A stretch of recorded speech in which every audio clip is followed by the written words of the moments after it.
接着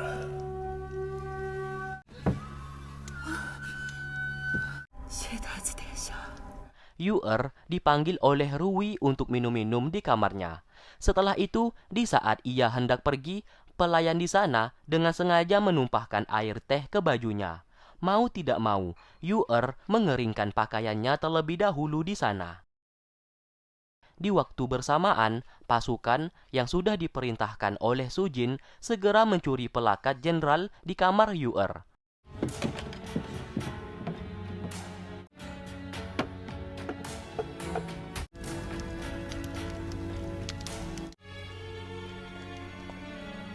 Setelah berhasil mencurinya, pelakat tersebut diberikan kepada Han, dan pasukan yang tadi mencurinya langsung dibunuh.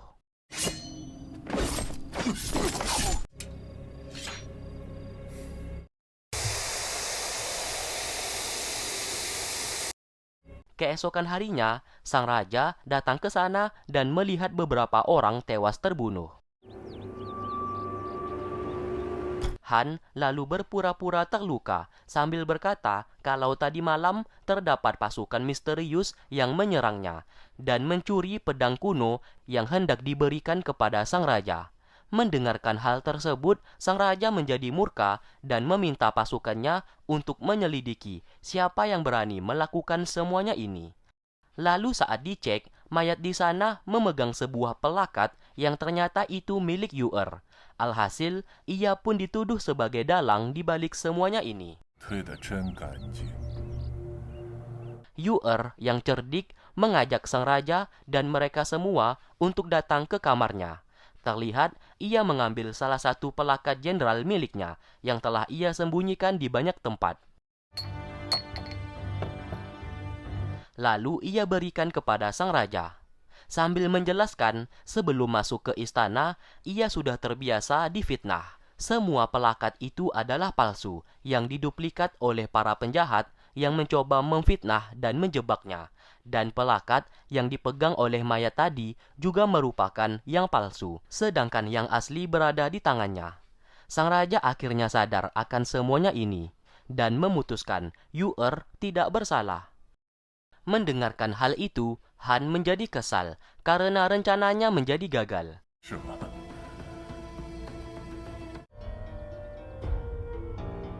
Di waktu bersamaan, King King bertindak bodoh.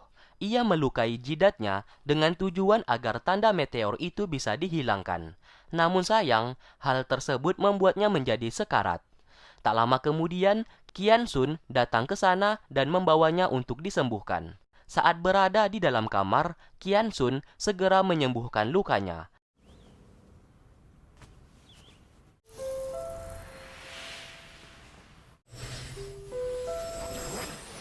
Namun tanpa sengaja, Yu'er datang ke sana dan melihat King King sedang berduaan dengan seorang pria. Ia pun menjadi marah karena pria itu ia tuduh hendak melecehkan King King. Long Yan berkata pria tersebut adalah kekasih King King yang merupakan seorang dukun. Mau tidak mau ia berkata seperti itu untuk menutupi identitas Qian Sun. 青青也该上药了。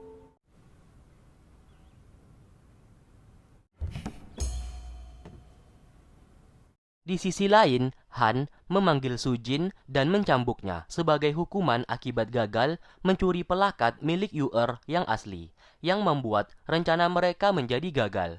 Sujin hanya bisa menerima siksaan tersebut karena seumur hidupnya harus menjadi pelayannya untuk membalaskan budi karena telah merawatnya selama ini. Setelah melakukan itu, Han segera memeluknya sambil berkata kalau ia sudah tahu Yu'er adalah teman semasa kecilnya. Ia mau Sujin kembali mendekatinya dan berteman dengannya. Semakin ia dekat dengan Yu'er, maka kesempatan untuk membunuhnya akan terbuka lebar. 心软了。 Setelah itu, saat di jalan, Yu'er bersama Long Yan tak sengaja bertemu dengan Sujin yang terluka parah. Yu'er membantunya karena merasa kasihan melihatnya seperti itu.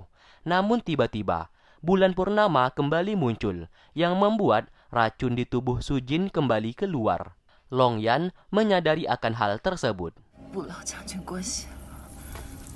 Saat dibawa kembali ke kamar, Tabib yang mengecek kesehatannya berkata kepada Yu'er kalau ia tidak tahu penyakit Sujin, karena setelah dicek, ia tidak menemukan penyakit apa-apa. Longyan berkata Sujin tidaklah sakit, melainkan keracunan. Yu'er segera melihat tangannya dan menyadari apa yang dikatakan oleh Longyan ternyata benar. Longyan berkata racun tersebut bernama Man Luosing, salah satu racun yang bisa membuat si penderita kehilangan kesadaran. Yu'er menyadari racun tersebut hanya ada di kerajaan Donglan. Bisa disimpulkan pelakunya sudah pasti adalah Han. Setelah itu, Yu'er menjaganya sepanjang malam.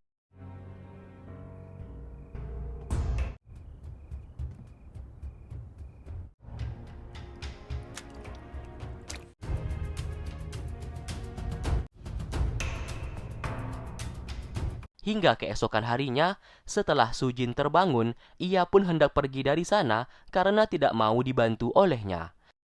Yu'er mengatakan di tubuhnya itu bukanlah penyakit, melainkan sebuah racun yang dimasukkan oleh seseorang untuk mengendalikannya. Ia juga tahu Sujin ingin balas dendam kepada ayahnya karena menuduh ayahnya telah membunuh ayah Sujin di saat dulu, akibat memperebutkan harta karun. Yu'er mengingatkan ayahnya tidaklah bersalah dan bukan pembunuh ayah Sujin. Namun Sujin tetap tidak percaya akan semua perkataannya dan lalu pergi dari tempat itu.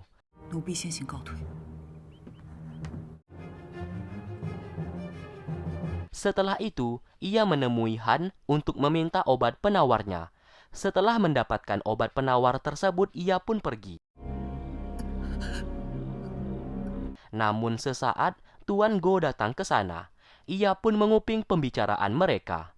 Tuan Go memiliki sebuah ide untuk membunuh Yu'er. Ia akan mengadu domba kerajaan Fang dengan kerajaan Nanzhou. Dengan begitu, Yu'er sebagai jenderal akan turun tangan untuk melakukan perang. Nantinya, Tuan Go akan memasukkan anak buahnya ke dalam pasukan milik Yu'er dan akan membunuhnya di sana. Rencana itu pun disetujui oleh Han. Sujin yang mendengarkan hal tersebut segera kembali ke kamar dan mengingat perkataan Yu'er kalau di tubuhnya bukanlah penyakit, melainkan sebuah racun yang dimasukkan oleh seseorang. Ia pun tidak memakan obat penawar itu, melainkan meletakkannya ke dalam sebuah air, dan seketika air di sana bereaksi dan berubah warna, lalu mengeluarkan bau yang sangat harum. Tuan Go mulai melakukan aksinya. Ia pun melapor kepada sang raja kalau kerajaan Nanzhou menyerang perbatasan kerajaan Fang mereka. Mendengarkan hal tersebut, sang raja segera memerintahkan Yu'er untuk memimpin pasukan pergi ke perbatasan. Singkatnya, Yu'er bersama pasukannya segera melakukan perjalanan. Namun di tengah perjalanan, Yu'er tak sengaja melihat sebuah kotak Rubik milik Sujin. Ia pun mengambilnya dan mencari keberadaan Sujin. Setelah ketemu, Sujin ingin mengingatkan kalau semuanya ini adalah jebakan untuk membunuhnya dan meminta ia untuk berhati-hati. Namun Sujin tidak bisa memberitahukan siapa yang telah melakukannya. Setelah berkata seperti itu, ia pun lalu pergi.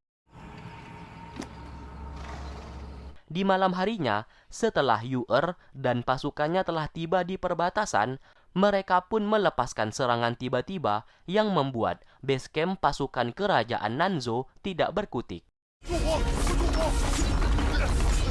Setelah melakukan itu, Yu'er memerintahkan pasukannya untuk segera pergi dari sana. Namun siapa sangka, pasukan kerajaan Nanzhou masih banyak yang hidup dan melakukan serangan balik, yang membuat peperangan pun tak dapat terelakkan.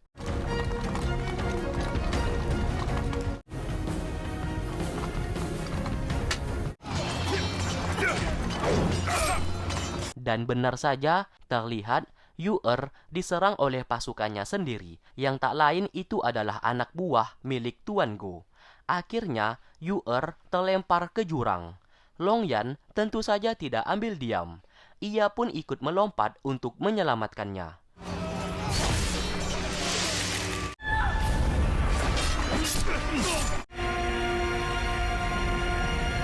Dalam kondisi setengah sadar, Yu-er mengingat Raja Naga pernah membawanya terbang ke langit dan berharap Raja Naga itu adalah Longyan. Dan seketika, Longyan berubah bentuk untuk menyelamatkannya.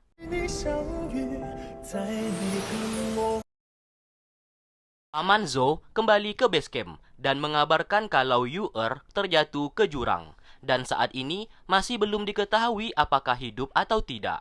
Hal itu membuat mereka semua menjadi panik. King bertanya apakah Longyan bersamanya atau tidak.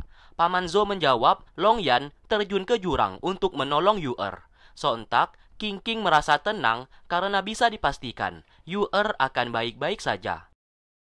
Sementara itu, Longyan mencoba mengembalikan energinya yang telah habis akibat berubah menjadi naga.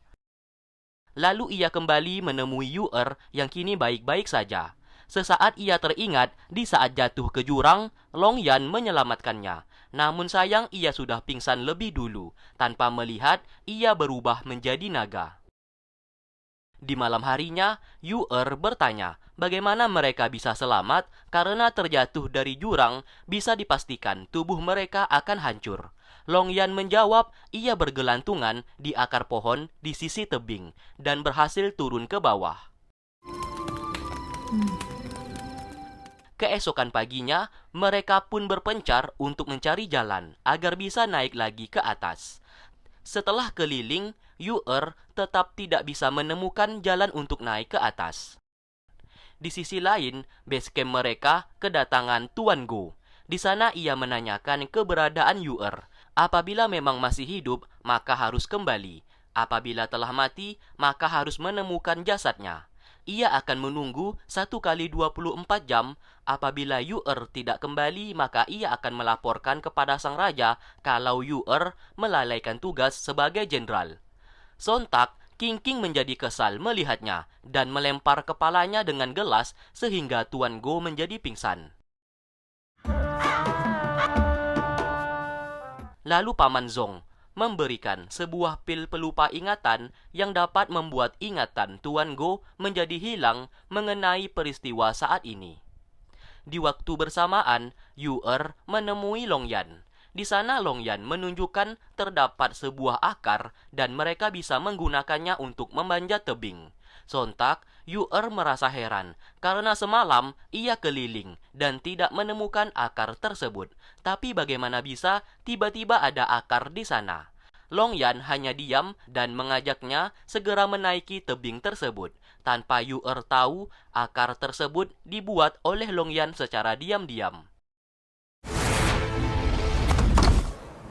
Setelah berhasil naik ke atas, Paman Zhou dan Lu Zeng menemukan mereka dan menjadi sangat senang karena mereka berdua masih hidup dan baik-baik saja.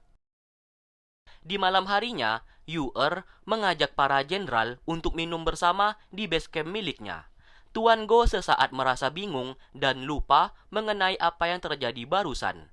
Kepalanya pun masih sakit. Paman Zhong mengajaknya minum bersama supaya kepalanya itu tidak sakit kembali. 说来也是奇怪，没发生过。郭大人，一时人昏睡，身体倦怠，但是 Saat kembali ke istana kerajaan Fang, Paman Zhong menemui Yu-er dan memberikan sebuah bukti kalau 7 tahun yang lalu 4 kerajaan saling berebut harta karun. Kematian ayah Sujin bukan dikarenakan ayah Yu-er. Setelah mendapatkan bukti itu, ia pun segera mengirimnya kepada Sujin. Sujin lalu membaca isi surat tersebut dan akan menyelidikinya terlebih dahulu mengenai kebenaran itu. Ia sesaat teringat kembali di saat memasukkan obat penawar ke dalam wadah air dan berubah warna menjadi merah dan menimbulkan bau yang sangat harum. Ia pun semakin yakin kalau ia tidak sakit, melainkan diracuni oleh seseorang yang tak lain adalah Han di saat ia masih kecil. Sementara itu, Han menjadi gila karena Yu-er belumlah mati dan masih hidup. 不上的回来了。 Tak lama kemudian, Sujin datang menghampirinya. Di sana ia berpura-pura akan membunuh Yu'er dengan tangannya sendiri. Namun ia tidak tahu setelah menyelesaikan misi itu apakah ia masih hidup atau tidak.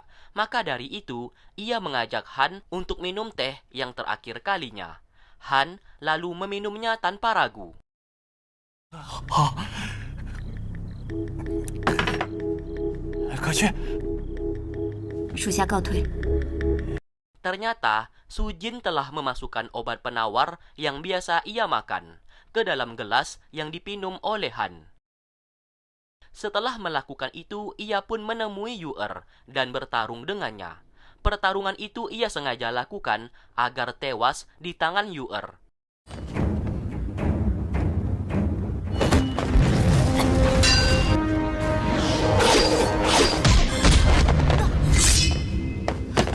Setelah ia kalah, Yu'er bertanya mengapa ia menyerangnya. Sujin mengaku kalau semuanya ini ia sengaja lakukan supaya terbunuh di tangannya.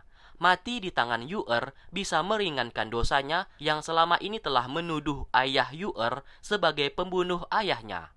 Namun, tak lama kemudian, racun di tubuhnya kembali kambuh.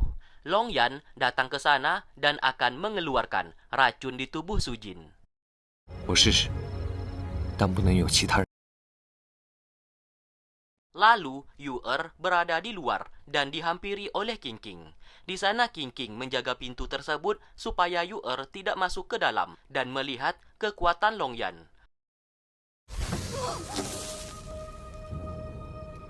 Akhirnya, Sujin telah sembuh total dan racun di tubuhnya telah dikeluarkan oleh Long Yan. Di sana ia meminta maaf kepada Yu'er karena telah melakukan semuanya ini dan berniat membunuhnya.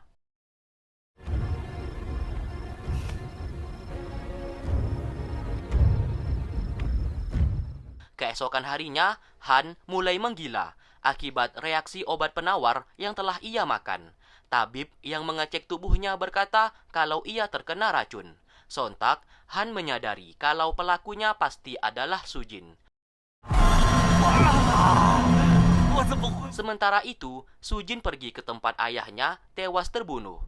Di sana, banyak bekas peperangan di tempat itu. Lalu ia memasuki sebuah goa dan menemukan tengkorak manusia yang sedang memegang sebuah kain. Saat dibaca, ternyata tengkorak itu merupakan ayahnya sendiri. Ia pun menjadi sangat bersedih.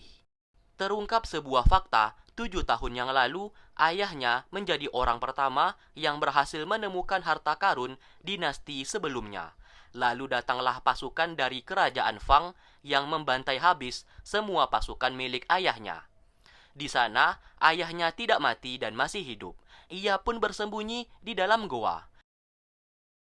Lalu ia sadar, yang menyerangnya bukanlah pasukan kerajaan Fang, melainkan kerajaan Donglan yang dipimpin oleh Han, yang berpura-pura menyamar menjadi pasukan kerajaan Fang. Setelah mengetahui kebenaran itu, Sujin menjadi murka kepada Han dan akan membunuhnya. Lalu ia pun pergi menemui Han dan terlihat Han semakin menderita karena racun itu telah menjalar ke seluruh tubuhnya. Ia pun memohon kepada Sujin untuk membantunya. Tanpa basa-basi, Sujin langsung membunuhnya di sana.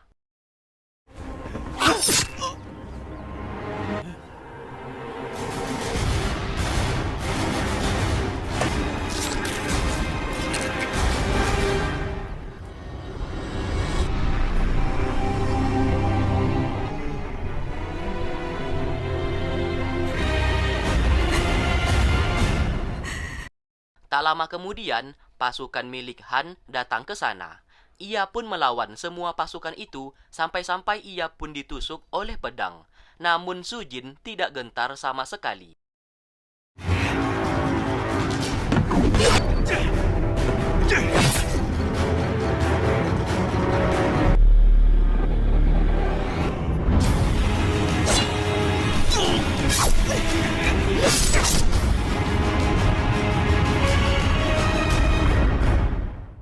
Setelah berhasil membunuh mereka semua, kini ia puas karena dendamnya telah terbalaskan.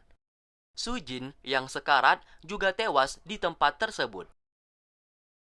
Lalu Paman Zong memberikan informasi kalau Han dibunuh oleh pasukannya sendiri dan para petugas telah membawa jasadnya. Yu-er segera pergi ke lokasi, namun sayang ia telat satu langkah dan menyadari semuanya ini ulah dari Sujin. Di tembok tertulis, Sujin meminta maaf dan tidak akan bisa kembali lagi. Ia pun bersedih teman semasa kecilnya kini sudah tiada. 证明他肯定没事的。 Di istana kerajaan Fang, kematian mengenai Han telah terdengar ke telinga sang raja, dan kini raja kerajaan Donglan memutuskan perdamaian dan mengajukan perang. Tidak hanya itu, salah satu menteri kerajaan menunjukkan sebuah bukti kalau selama ini Tuan Go telah bekerja sama dengan Han untuk membuat masalah di kerajaan mereka. Mendengarkan hal tersebut, sang raja menjadi murka. Tuan Go memohon ampunan, namun sayang sang raja tidak memberikan ia ampunan dan akan dieksekusi mati sebagai hukuman pengkhianatannya kepada kerajaan Fang selama ini. Akhirnya, perang besar di antara kerajaan Fang melawan kerajaan Donglan berlangsung sangat sengit, yang pastinya dimenangkan oleh kerajaan Fang.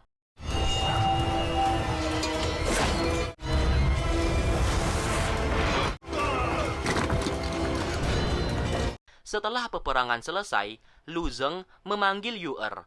Di sana ia menyatakan perasaannya yang selama ini menyukainya. Yu-er meminta maaf karena di hatinya sudah ada seorang pria yang ia sukai. Mendengarkan hal itu, Lu Zeng menghormati keputusannya. Dari kejauhan, Yu-er melihat Long Yan dan pria itulah yang ia sukai. Dan ia yakin Long Yan adalah Raja Naga yang sengaja menyembunyikan identitasnya selama ini. Setelah itu, perang kembali berlangsung. Long Yan senantiasa berada di samping Yu-er untuk menghadapi pasukan musuh.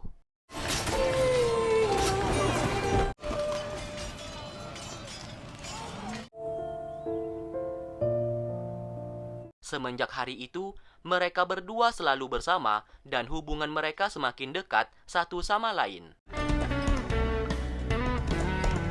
Saat melihat kembang api, Long Yan mengakui identitasnya sebagai seorang Raja Naga, dan Yu-er adalah Lu Ying sekaligus Ayu, dan ia telah bereinkarnasi selama 3 kali kehidupan. Dan selama itu juga, Long Yan selalu berada di sisinya.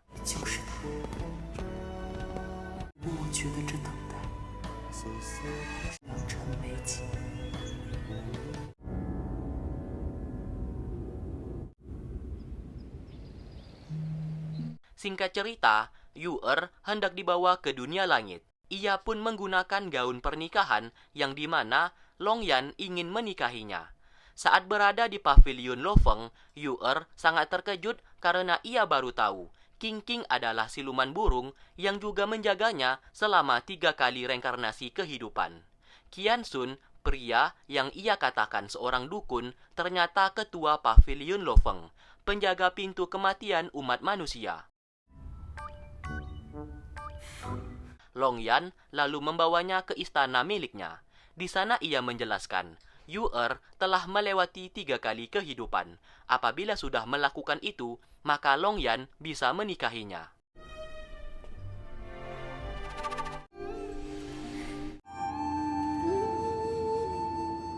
Akhirnya, mereka berdua pun melangsungkan pernikahan. King King, Dewa Hujan, bersama pasukan dunia langit menjadi saksi pernikahan mereka.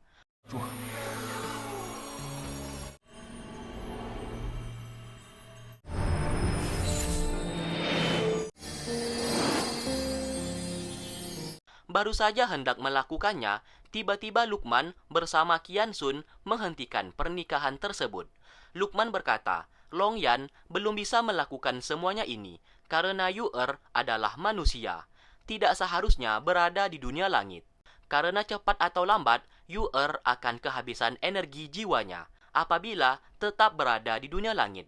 Satu-satunya cara agar mereka tetap bisa bersama, Yu-er harus bereinkarnasi 1 kali lagi untuk menjalani kehidupan agar menjadi seorang dewi. Dengan begitu, Long Yan baru bisa menikahinya.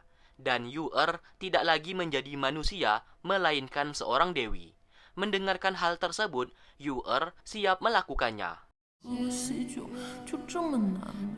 Sebelum melakukan reinkarnasi untuk menjadi seorang dewi, Qian Sun memberikan sebuah air pelupa ingatan yang harus dipinum olehnya. Setelah meminumnya, ia pun berjalan ke jembatan reinkarnasi.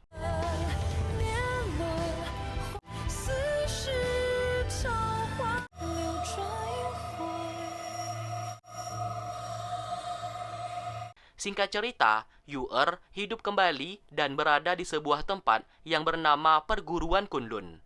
Semua murid saat ini dilatih untuk menjadi pemburu iblis dan siluman, agar kelak mereka bisa menjadi dewi yang membantu umat manusia. Di antara semua murid, hanya satu orang yang memiliki kemampuan di bawah murid lainnya. Ia bernama Qingyan, reinkarnasi dari Yu-er. Di saat sang guru menjelaskan kalau mereka semua harus membasmi siluman dan iblis, Qingyan kecil membantah argumen tersebut. Ia menjawab, tidak semua iblis dan siluman jahat, masih ada yang baik, dan mereka tidak bisa membunuhnya. Tentu saja sang guru menjadi marah atas perilakunya. Karena hal itu, ia pun dihukum. Dari kejauhan, Long Yan menjadi kesal karena Qingyan dihukum seperti itu dan ingin membantunya. King mencoba menghentikan tindakannya karena ia belum bisa muncul di hadapan Qingyan.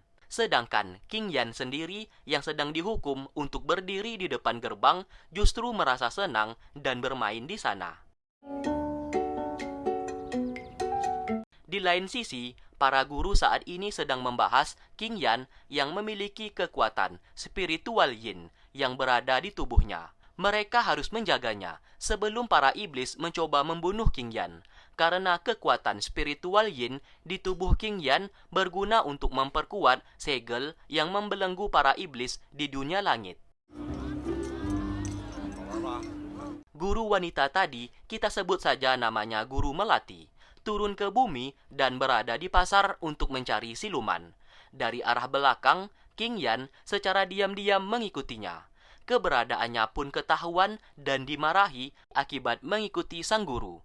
Lalu Guru Melati menyuruhnya untuk menunggu sebentar di sana dan tidak boleh kemana-mana. Namun sayang, yang namanya anak kecil, rasa ingin tahunya pasti lebih besar. Ia pun mengikuti penjual yang menjual kasta goreng. Bukannya ingin membeli kasta goreng, ia justru tertarik dengan gantungan naga milik si penjual. Ternyata penjual itu jelmaan dari iblis yang sengaja mengumpan Qingyan dan hendak menghisap kekuatan spiritual yin di tubuhnya.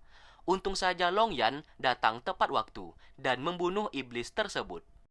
过来。